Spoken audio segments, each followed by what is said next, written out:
Hey les bambing, j'espère que vous allez bien, en tout cas moi ça va nickel. On se retrouve aujourd'hui pour une nouvelle vidéo sur la troisième journée de la Ligue des Champions, le 20 octobre. 8 matchs analysés, comme d'habitude, des matchs super intéressants et très importants suivant les clubs et suivant les résultats des deux premières journées. Les matchs proposés sont Barcelone contre le Dynamo de Kiev, Salzbourg contre Wolfsburg, Benfica contre le Bayern de Munich, Young Boys de Berne contre Villarreal, Manchester United contre l'Atalanta de Bergame, Chelsea contre Malmö, le Zénith Saint-Pétersbourg contre la Juventus de Turin et Lille contre Séville.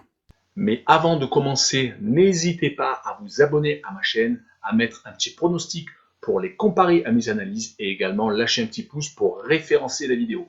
N'oubliez pas qu'en description, vous avez mon lien Telegram. Vous cliquez dessus et vous nous rejoignez. Et tous les jours, je vous donne 2 codes safe et une code fun. Je vous donnerai sur chacune de mes vidéos un score exact et une cote sécurisée ou fun par match analysé. Je vous recommande également de jouer mes cotes en match simple pour éviter des surprises lors d'éventuelles combinaisons malheureuses. Je vous donnerai mes cotes sécurisées par rapport à des away no bet, home no bet, draw no bet. Ce sera surtout des cotes sécurisées donc, et également des doubles chances et des plus ou moins un certain nombre de buts.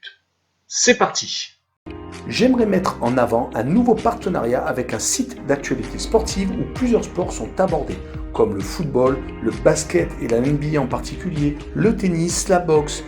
Vous pourrez également y trouver tous les résultats de vos matchs en live score, c'est ultra complet. En tout cas, c'est là maintenant où je me rends. Et également, vous trouverez les cotes de bookmakers comme 1xBet, Interwetten, bwin, Bet365, entre autres, qui sont réactualisés en live. Franchement, allez-y, surtout que le site est en train de se lancer. Il y a également une boutique qui est présente où vous pouvez acheter des équipements sportifs et il y aura bientôt une billetterie qui sera en place où vous pourrez acheter, vendre, voire échanger des places, que ce soit de concerts ou de matchs. Et bientôt sera mis en place un jeu concours où vous pourrez gagner le maillot de votre équipe favorite, peut-être le billet du match de foot de votre équipe favorite, et également un code promo pour une grande enseigne de vêtements de sport. En tout cas, n'hésitez pas à aller en description, vous avez le lien de ce site qui s'appelle Passion Sportive et n'hésitez pas à y aller. Attaquons par Barcelone contre le Dynamo de Kiev. Le Barça vient de se rassurer avec une victoire à domicile contre le FC Valence, 3-1. Ça leur a permis d'oublier les 2 défaites avant la trêve internationale. Des défaites à Benfica lors de la deuxième journée de la Ligue des Champions et une défaite à l'Atlético de Madrid dans un match au sommet qui pouvait leur permettre de remonter au classement. Mais malheureusement, ça s'était mal passé. En tout cas, ils sont en train de revenir peut-être sur le devant de la scène. Ils sont 7e au classement de Liga. Ils ont un match en retard. Et ils peuvent très bien recoller à la première place occupée actuellement par la Real Sociedad. Avec une victoire, ils reviendraient à 2 points. Peut-être que le départ de Messi est en train enfin d'être digéré avec l'éclosion de Gavi, de Pedri, de Fati qui est en train de revenir et qui a d'ailleurs marqué un but lors de la dernière rencontre. Enfin, un rayon de soleil dans cette saison qui avait très mal débuté, au moins en Ligue des Champions. Mais on notera tout de même l'absence de Ousmane Dembélé et de Pedri pour cette rencontre de Ligue des Champions. Il joue contre le Dynamo de Kiev qui est toujours premier de son championnat devant le Shakhtar Donetsk. Ça va quand même être dur de se frayer un passage en Ligue des Champions car c'est bien gentil le championnat d'Ukraine.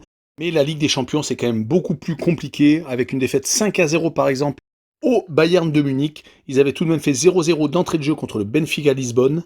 Ils ont leur carte à jouer pour finir peut-être à la 3e place, voire à la seconde si le Barça n'arrive pas à les battre. En tout cas sur ce match-là je vois une victoire du Barça 3-1. Et je vois le plus de 2,5 buts sur le match, une cote à 1,49. Continuons avec Salzbourg contre Wolfsburg. Les Autrichiens sont largement en tête de leur championnat, mais ils viennent tout de même de concéder leur premier match nul contre Rheindorf Altach. J'espère que je prononce bien, c'est un nom assez compliqué, mais je ne pense pas que ça changera grand-chose dans leur motivation dans cette Ligue des Champions, où ils ont commencé par un match nul à Séville et une victoire à domicile contre Lille. C'est une équipe qui progresse au fur et à mesure des années, qui avait réussi à aller jusqu'en demi-finale de la Ligue Europa contre l'Olympique de Marseille à une époque pas si lointaine, et qui commence à faire la Ligue des Champions quasiment toutes les saisons. On notera également qu'actuellement à domicile, ils sont bien entendu sur que des victoires sur toutes leurs réceptions.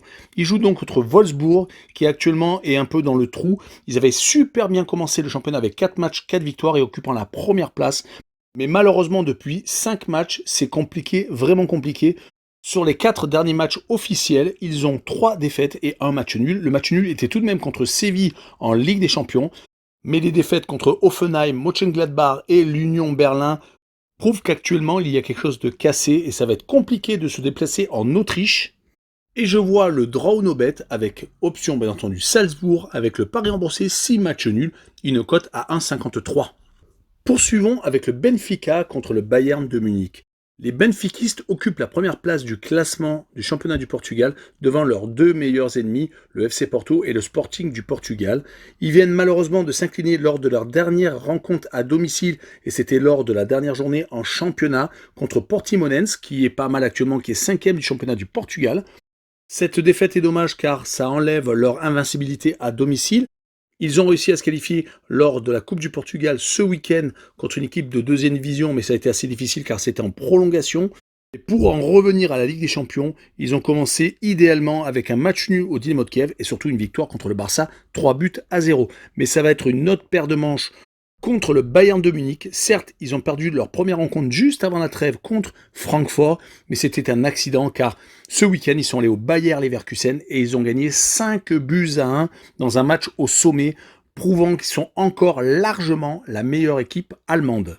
Ils continuent à enfiler les buts et Lewandowski continue à enfiler les doublés, si ce n'est pas des fois des triplés. En tout cas, en Ligue des Champions, ils ont commencé parfaitement par 2 victoires, 3-0 au Barça et 5-0 contre le Dynamo de Kiev. Ils vont se présenter au Portugal avec les dents qui rayent le parquet. Ils vont essayer donc de récupérer leur 9e point sur 9 possible. On notera que sur tous leurs matchs officiels depuis le début de la saison, il n'y a que 2 fois où ils ont marqué moins de 3 buts. C'était donc contre Francfort et c'était contre le Mönchengladbach lors de la première journée de championnat. Ils sont vraiment impressionnants au niveau attaque. Sur ce match-là, je vois une victoire du Bayern de Munich 3-1 et je vois le plus de 2,5 buts sur le match du Bayern de Munich, une cote à 2,17 ultra intéressante. Poursuivons avec les Young Boys de Berne contre Villarreal, les Espagnols champions d'Europe ayant remporté donc la dernière Ligue Europa. Les Bernois ne sont toujours pas premiers de leur championnat avec un match en retard. Ils comptent 4 points de retard sur Bâle, qui avait l'habitude de truster les titres pendant un certain nombre d'années. Depuis 3 saisons, c'est les Young Boys qui survolent la Super League. C'est assez bizarre car ils ont des résultats vraiment en dents de scie. Ils sont tout à fait capables de s'imposer largement comme à Lausanne et au Servette de Genève où ils ont gagné 6-1 et 6-0. Par contre, ils sont capables de se raccrocher à domicile contre Lucerne, qui est un des plus mauvais élèves actuellement de l'élite suisse. Mais derrière, en Ligue des Champions, ils arrivent à renverser Manchester United. Certes, les Mancuniens étaient à 10, mais tout de même, il faut y arriver. Et ils se sont inclinés que 1-0 à l'Atalanta de Bergame. Donc c'est une équipe qui est tout à fait sérieuse et qui peut tout à fait encore accrocher un grand d'Europe. En tout cas, ils vont tout faire pour y arriver. Ils jouent donc contre Villarreal, qui vient une nouvelle fois de faire une contre-performance. Ils se sont inclinés à domicile contre Osasuna, se trouvant un peu décrochés et dans le ventre mou de la Liga. Est-ce que le doute s'est installé dans leur tête avant ce déplacement en Suisse ?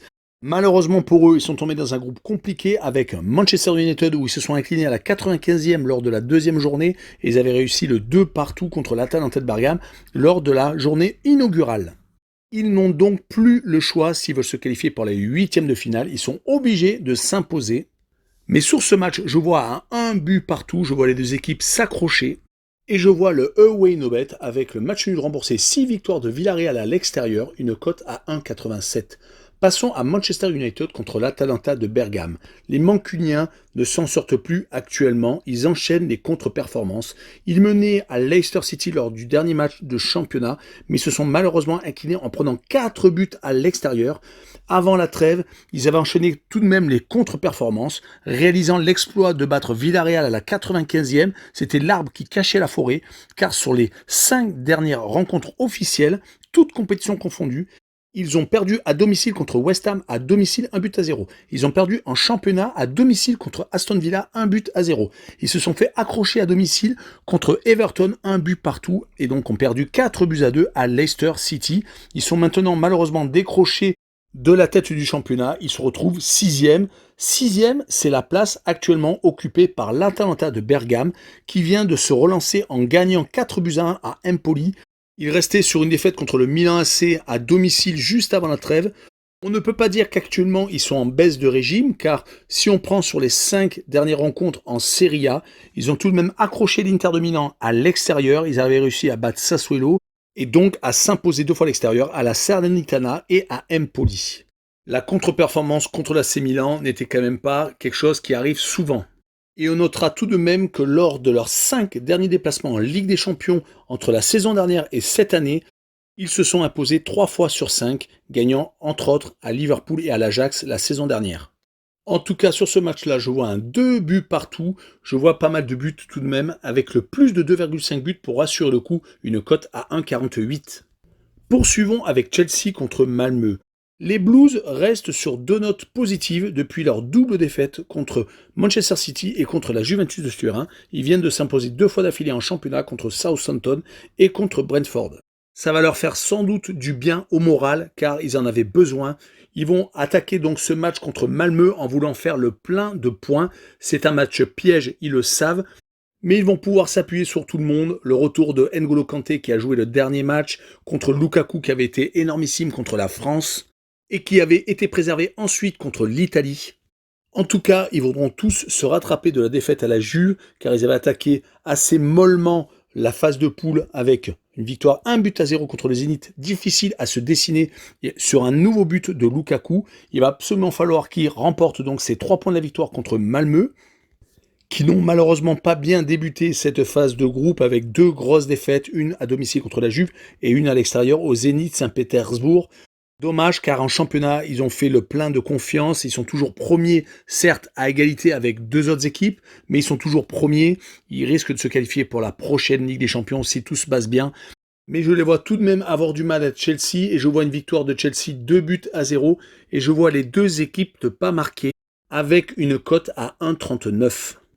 Poursuivons avec le Zénith Saint-Pétersbourg contre la Juventus de Turin. Le Zénith reste sur une série incroyable de 2 défaites consécutives. Je dis incroyable car ils caracolaient en tête du championnat russe. Ils n'ont donc plus que 2 points d'avance sur Sochi qui les a battus lors d'un de ces 2 matchs. C'est vraiment dommage car ils avaient réussi une très belle série dont une victoire en Ligue des Champions donc au Malmö comme je vous l'ai dit un peu plus tôt. Et ils s'étaient surtout inclinés que 1-0 à Chelsea, réalisant un match très solide mais s'inclinant une fois de plus sur un but de la star Lukaku.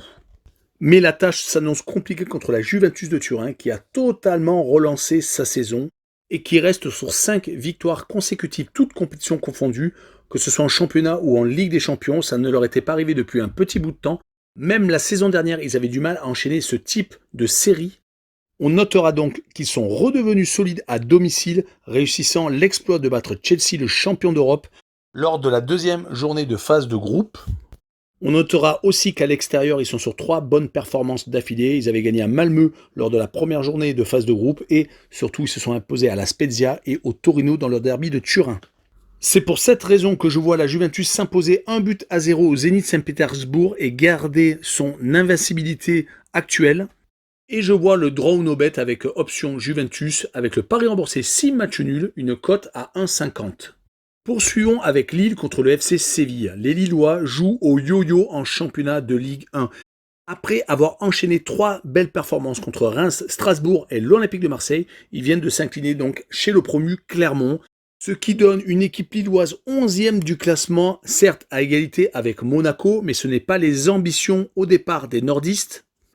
Surtout qu'ils ont commencé assez moyennement en Ligue des Champions avec le 0-0 à domicile contre Wolfsburg. Certes, ils auraient sans doute dû gagner ce match-là, mais ils se sont en plus inclinés derrière à Salzbourg, chez les Autrichiens, 2-1. Ce début est sans doute une petite déception car ils ont hérité d'un groupe pas si compliqué que ça, mais ils jouent contre Séville qui de leur côté ont réalisé 2 matchs nuls lors de leurs 2 premiers matchs de phase de groupe. Tout est encore jouable dans ce groupe où une victoire des Lillois pourrait totalement les relancer pour la qualification pour les 8e de finale. Du côté des Sévillans, ils se sont totalement relancés en championnat en s'imposant 1-0 au Celta Vigo. Ils avaient perdu juste avant la trêve contre Grenade à l'extérieur, mais ils sont toujours 3e du classement à 3 points de la Real Sociedad, mais ont un match en moins. Ils vont donc se déplacer dans le nord avec beaucoup d'ambition, mais quand Séville se déplace, ils ne marquent pas beaucoup de buts et ils n'en encaissent pas beaucoup. Ce sont des matchs où il n'y a pas grand spectacle. J'ai bien peur que ce match-là accouche d'un match tendu. En tout cas, sur ce match-là, je vois un 0-0 entre les deux équipes et je vois un away no bet avec le match nul remboursé 6 victoires de Séville à l'extérieur, une cote à 1,71.